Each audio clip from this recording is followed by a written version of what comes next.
Pay Let's watch this attention. video No together. one wants Men, to please live with listen. Let's someone watch this who video doesn't together. hear them and doesn't feel that their opinion is worthwhile.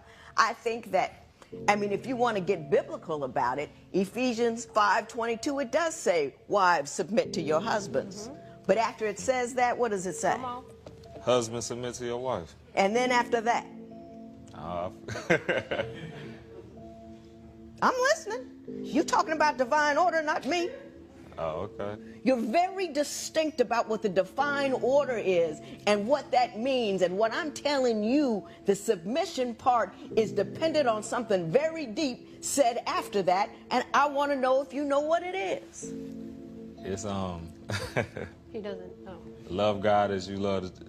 I don't know. You don't know. See, and just say I don't know. That's one thing about being a good leader. A good leader doesn't pretend he knows where he's going when he doesn't. A good leader knows enough to say, hey, I'm confident enough in my own personal self that I could admit to failure, fault, weaknesses, all of that. If you believe yourself perfect, you never improve. Right. And I think that that is part of what her problem is with you. I think you're a decent guy, to tell you the truth.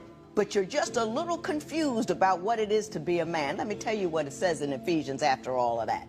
It says 4 times, love her, love her. They say submit once, but they kept repeating, love her, love her. Then they said, cherish her. Then they say, nourish her.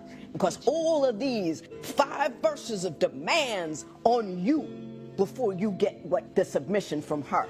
True leaders don't have to ask anybody to follow. They're going somewhere that that other person wants to be, and she wants to follow you. That's what a true leader is.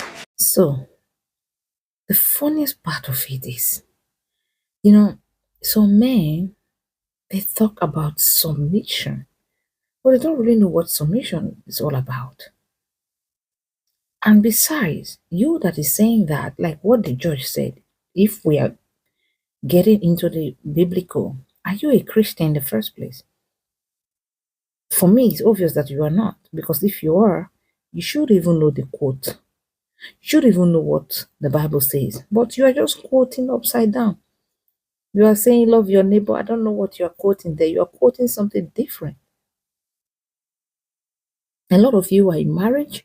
You are not a Christian, but you want the law of Christian in your marriage. How would that work? We have to understand that marriage is cultural, and there are different people in marriage. They are different personality, different culture, or I don't know. We have Muslim in marriage. We have different people in marriage. So when you are in another level, don't bring Christianity law into your marriage when you are not a Christian. You can only practice that when you are a Christian. You understand? For you to submit, for you see, you yourself, by loving the woman, you are denying yourself. You are submitting automatically. That is why the Bible said, it says submit to one another in the reverence of God, in the fear of God. So if you are not a Christian, how can you do that? You are not a Christian, but you are not a Christian. You know nothing about a Christian marriage, but you want the law of Christian marriage in your marriage. You are a pagan. You want the law of Christian in your marriage. How does that work? Man, let me tell you something, man. Marriage is a peaceful institution. That is just the truth. Marriage is enjoyable if only both can really be selfless and submissive to God, because He's the author. If only the man can recognize that his head is God, and the woman can recognize that her head is the husband. Look at what Christ did. Christ loved the church. He submitted himself. He was selfless. How many husbands are selfless? Please, we should be careful with this submission. Nobody submit to nonsense. Christ was milk. Christ was passionate. Christ was blameless. He laid himself down. That is submission.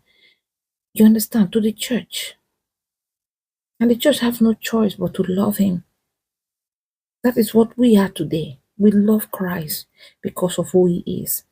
We submit to him, to his authority, to his word, to his blood, to everything. We follow. That is how he should be. Man, you have a head over you as well, which is God, which is Christ. Thank you.